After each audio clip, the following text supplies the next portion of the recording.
We always think that once we make more money, all of our problems are going to magically disappear. And from someone who came to the US with $500, I literally daydreamed about the day that I was gonna make 10K months.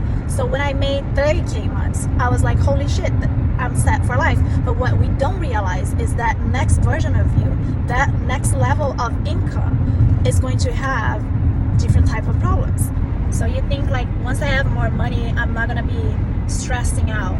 And sometimes it could be the completely opposite, because now you have more money, you have a business, you have more responsibility, you have to sustain that. If you have everything, then you have everything to lose. That's the main reason why most people don't make that level of income that they wish to make, because their nervous system is looking at that as danger, is looking at that is like, oh my goodness, too much work, it's too much responsibility. I'm gonna disconnect from the people that I am connected at this level. What you're gonna have to let go in your current reality to access that income, you're gonna have to level up in a lot of areas in your life.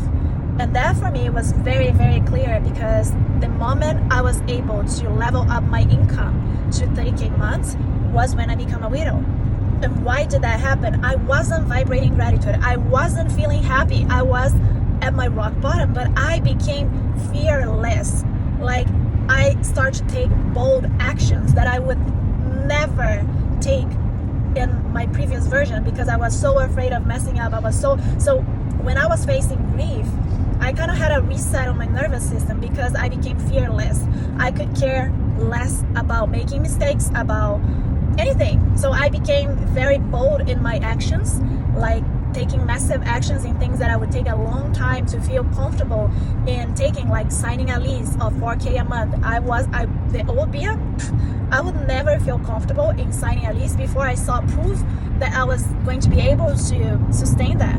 But I went for it anyways, because I was like, I already lost everything. If this doesn't work out, who cares? And that's the level of mindset of not being afraid. When you have that encoded in your nervous system, that's when the big lumps of money are going to come and are going to stay in your life.